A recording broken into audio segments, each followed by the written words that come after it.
نحمده ونصلي على رسوله الكريم أما بعد فأعوذ بالله من الشيطان الرجيم بسم الله الرحمن الرحيم كل نفس ذائقة الموت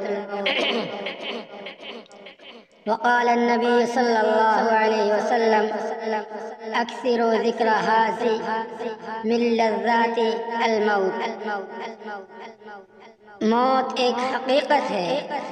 ہمارے معاشرے کا ایک افسوسناک پہلو یہ ہے کہ لوگ مسائل کو صرف جاننے کی حد تک محدود رکھتے ہیں، انہیں عملی زندگی میں لانے کی فکر نہیں کرتے۔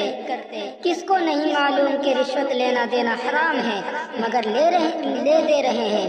کس کو نہیں معلوم کہ ناپ تول میں کمی کرنا حرام ہے لیکن ایسا ہو رہا ہے؟ کس کو نہیں معلوم کہ سود لینا حرام ہے مگر پھر بھی سود کا بازار گرم ہے؟ کسے نہیں معلوم کہ کام چوری ناجائز اور حرام ہے لیکن ہمارے ملک میں کام چوری کا دورہ ہے۔ ادارے سرکاری ہوں یا پرائیویٹ، ہر جگہ کام چوری عام ہے۔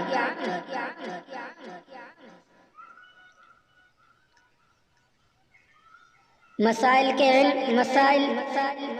کے علم کے باوجود گناہ کیوں ہو رہے ہیں؟ پھر ایک اہم پہلو یہ ہے کہ سب گناہ جان بوجھ کر ہو رہے ہیں، بھول چوک سے نہیں ہو رہے ہیں۔ اب یہ سوال پیدا ہوتا ہے کہ آخر یہ سب گناہ کیوں ہو رہے ہیں؟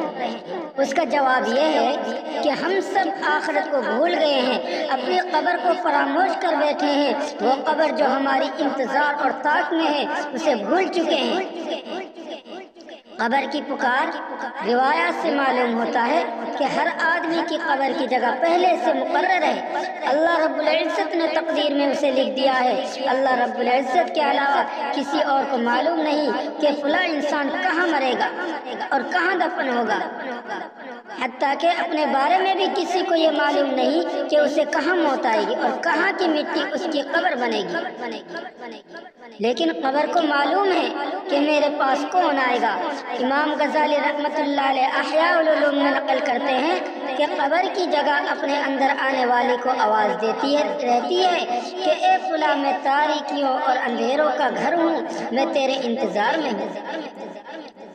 میرے اندر رہنے والے بچھو اور سانپ بھی تیرے منتظر ہیں اور اللہ کی رحمتیں بھی منتظر ہیں، میرے پاس تیاری کر کے آ۔ اگر تیاری کر کے آئے گا تو میری باہیں تیرے لیے کھل جائیں گی، تاریکی روشنی سے بدل جائے گی، تنگی وسعت میں تبدیل ہو جائے گی اور اللہ کے عذاب کے بجائے اس کی بے پناہ رحمتیں تیرا استقبال کریں گی۔ لیکن اگر تو تیاری کیے بغیر آ گیا تو یاد رکھ، میرے بچھو اور سانپوں کے ذریعے تیرے اوپر دردناک عذاب مسلط کیا جائے گا۔ قبر کو یاد رکھنے کا فائدہ اور اثر، قبر ہماری انتظار میں ہے لیکن ہم قبر کو بھول چکے ہیں۔ اسی قبر اور آخرت کو بھولنے کی وجہ سے انسان گناہوں پر جرأت کرتا ہے، اور اگر قبر سامنے ہو اور میدان قیامت کا منظر اور آخرت کا عذاب یاد رہے تو انسان گناہ کرتے ہوئے ڈرتا ہے۔ اس کے سامنے یہ تصور جمنے لگتا ہے کہ دنیا تو چند روزہ ہے، معلوم نہیں کہ کتنے دن، کتنے گھنٹے، کتنے منٹ، بلکہ کتنے سیکنڈ میں ختم ہو جائے گی۔ اس تصور کے ہوتے ہوئے گناہ یا تو ہوتے نہیں، اگر ہوں تو بہت کم ہوتے ہیں، ان میں بھی اکثر چھوٹے ہوتے ہیں، اور کبھی بڑا گناہ سرزد ہو جائے تو توبہ کیے بغیر چین نہیں آتا۔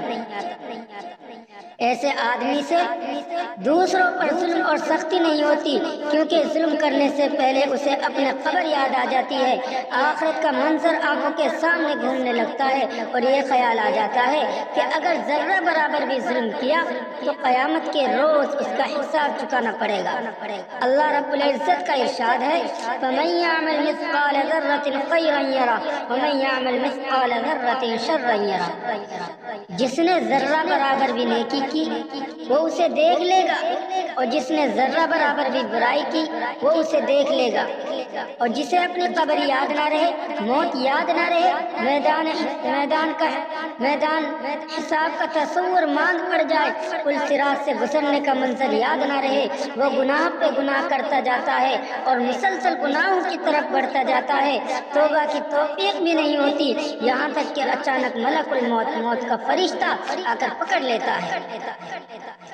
خدا تعالیٰ کی طرف مہلت اور پھر پکڑ۔ قرآن مجید میں ہے وَأُمْلِي لَهُمْ إِنَّ كَيْدِي مَتِينٌ، میں اپنے نافرمان بندوں کو ڈھیل دیتا رہتا ہوں، میری تدبیر بہت مضبوط ہے۔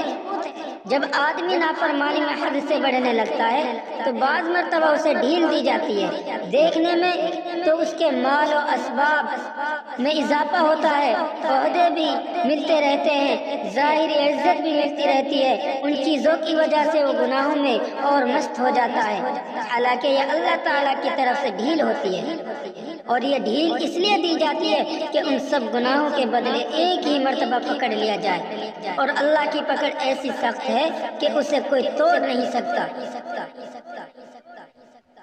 لہٰذا اگر ایک آدمی گناہوں کے باوجود ڈرنے کے بجائے خوش ہوتا ہے اور مزید آگے بڑھتا ہے تو سمجھو کہ یہ اللہ تعالیٰ کی طرف سے ڈھیل ہے، جسے یہ یاد رہے کہ کل بھی زندہ رہوں گا یا نہیں، تو وہ آج کے لیے اتنے لوگوں سے کیوں جھگڑے گا، لوگوں پر ظلم کیسے کرے گا، حرام کیوں کھائے گا۔ وہ تو یہ دیکھے گا کہ اگر میں نے حرام کھا لیا اور کل میں رخصت ہو گیا تو کس کے کام آئے گا، کیونکہ دنیا سے جاتے وقت تو سب مال و اسباب یہی چھوڑ کر جانا ہے، وہ میرے کام نہیں آئے گا بلکہ دوسروں کے استعمال میں آئے گا، بیوی بچوں کے کام آئے گا، رشتہ دار وارثوں کے کام آئے گا۔ حرام کھانے کی وجہ سے ان کی بھی دنیا خراب ہوگی کہ حرام کھائیں گے اور اس مرنے والے کی آخرت برباد ہو جائے گی۔ معلوم ہوا کہ سارے گناہوں کی اصل بنیاد موت کو بھولنا ہے، اس لیے جناب رسول اللہ صلی اللہ علیہ وسلم نے ارشاد فرمایا، لذتوں کو توڑنے والی چیز یعنی موت کو کثرت سے یاد کیا کرو۔ واقعہ بھی یہ ہے کہ موت کے آتے ہی دنیا کی ساری لذتیں دھری کی دھری رہ جائیں گی، سب سامان عیش و راحت یہی رہ جائے گا، خود انسان اکیلا چل بسے گا۔ موت کی سختی بھی اس قدر شدید ہے کہ انسانی برداشت سے باہر ہے، چنانچہ بعض روایات سے معلوم ہوتا ہے کہ گناہ گار انسان کی روح اس طرح قبض کی جاتی ہے جیسے زندہ جانور کی کھال قطر قطر کر اتاری جائے۔ تو جس طرح ایسے جانور کو تکلیف ہوتی ہے، اسی طرح کی تکلیف گنہگار انسان کو موت کے وقت ہوتی ہے، اور بعض روایات سے معلوم ہوتا ہے کہ یہ تکلیف اس قدر شدید ہوتی ہے جیسے کانٹے دار جھاڑی پر ململ کا باریک کپڑا ڈال دیا جائے، پھر اس کپڑے کو جو جھاڑی میں پوری طرح پھنس چکا ہو کھینچا جائے تو اس باریک کپڑے پر جو تباہی پھیلتی ہے وہ حالت گنہگار انسان کی ہوتی ہے۔ یہ روح جو ہمارے جسموں میں ہے یہ اس وقت ہمارے اندر آ گئی تھی جب ہمیں ماں کے پیٹ میں آئے ہوئے صرف 4 مہینے ہوئے تھے۔ اس سے قبل انسان ماں کے جسم میں پہلے ایک نطفہ تھا، نطفے کو جمے ہوئے خون کے لوتھڑے میں تبدیل کیا گیا، پھر اس لوتھڑے کو گوشت بنایا، پھر اس گوشت کے اندر ہڈیاں بنائی، پھر ان ہڈیوں پر گوشت چڑھایا۔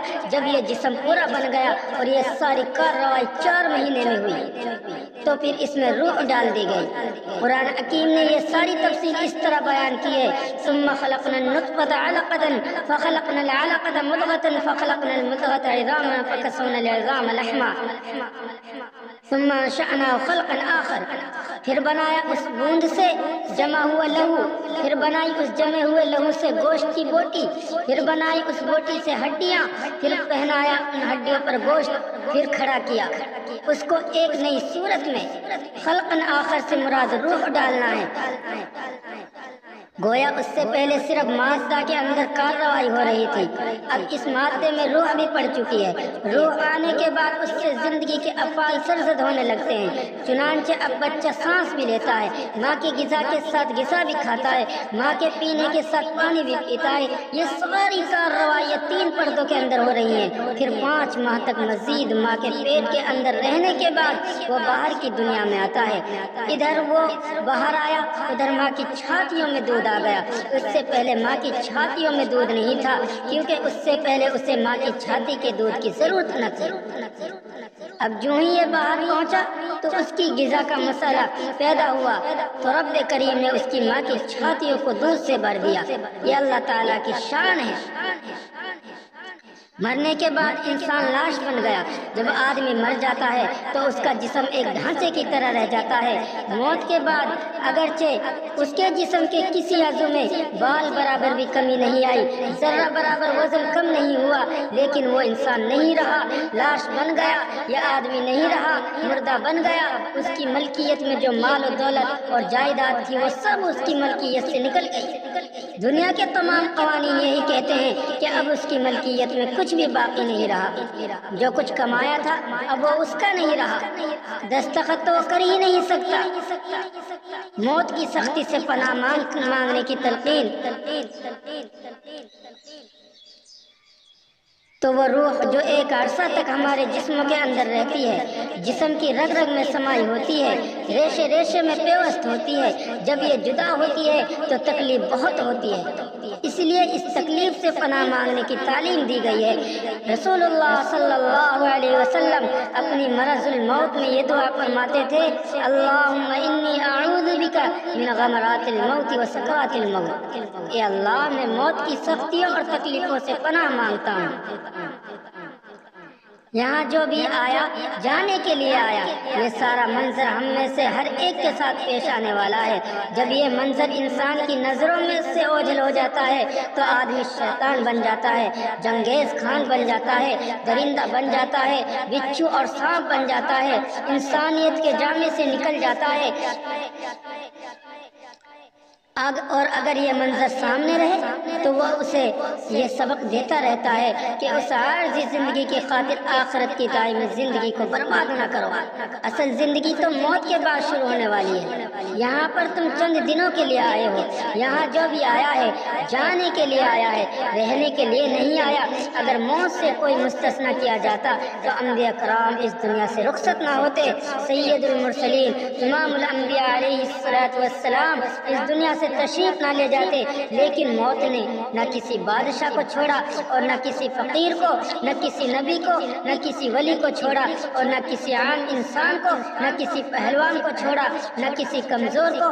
موت کسی کو بھی نہیں چھوڑتی، یہ ہر حال میں آ کر رہے گی۔ حضرت سلیمان علیہ السلام کے ایک ساتھی کا واقعہ، امام غزالی رحمۃ اللہ علیہ نے یہ واقعہ لکھا ہے کہ ایک مرتبہ حضرت سلیمان علیہ السلام اپنے ساتھیوں کے ساتھ تشریف فرما تھے۔ ایک اجنبی آیا اور حاضرین میں سے ایک کو بار بار گھورنے لگا۔ کچھ دیر بیٹھا رہا اور عرض کیا کہ وہ آدمی مجھے گھور رہا تھا، جس کی وجہ سے میں بہت پریشان ہو چکا ہوں، میں زیادہ دیر یہاں ٹھہر نہیں سکتا۔ اللہ تعالیٰ نے آپ کے لیے ہوا کو مسخر کر رکھا ہے، براہ کرم آپ ہوا کو حکم دیں کہ وہ مجھے اڑا کر ہندوستان کے آخری کنارے پہنچا دے۔ سلیمان علیہ السلام ملک شام میں ہوتے تھے۔ آپ نے ہوا کو حکم دیا اور وہ اسے اڑا کر ہندوستان کے آخری کنارے چھوڑ آئی۔ اگلے دن وہ اجنبی پھر آیا۔ سلیمان علیہ السلام نے اس سے پوچھا کہ کل تم ہمارے ایک ساتھی کو گھور رہے تھے، کیا بات تھی؟ وہ بولے کہ میں ملک الموت، موت کا فرشتہ ہوں۔ کل جب یہاں آیا تو مجھے یہ دیکھ کر بہت حیرت ہوئی کہ یہ آدمی یہاں ملک شام میں بیٹھا ہوا ہے اور مجھے آج آدھی رات کے وقت ہندوستان کے آخری کنارے پر اس کی روح قبض کرنی ہے۔ اللہ تعالیٰ کی طرف سے مجھے یہ حکم ملا ہے کہ وہ مجھے ہندوستان کے آخری کنارے پر ملے گا، وہاں میں اس کی روح قبض کر لوں۔ اس حیرت کی وجہ سے میں اسے گھور رہا تھا، لیکن جب میں وہاں پہنچا تو وہ وہیں موجود تھا۔ موت ایک یقینی چیز ہے۔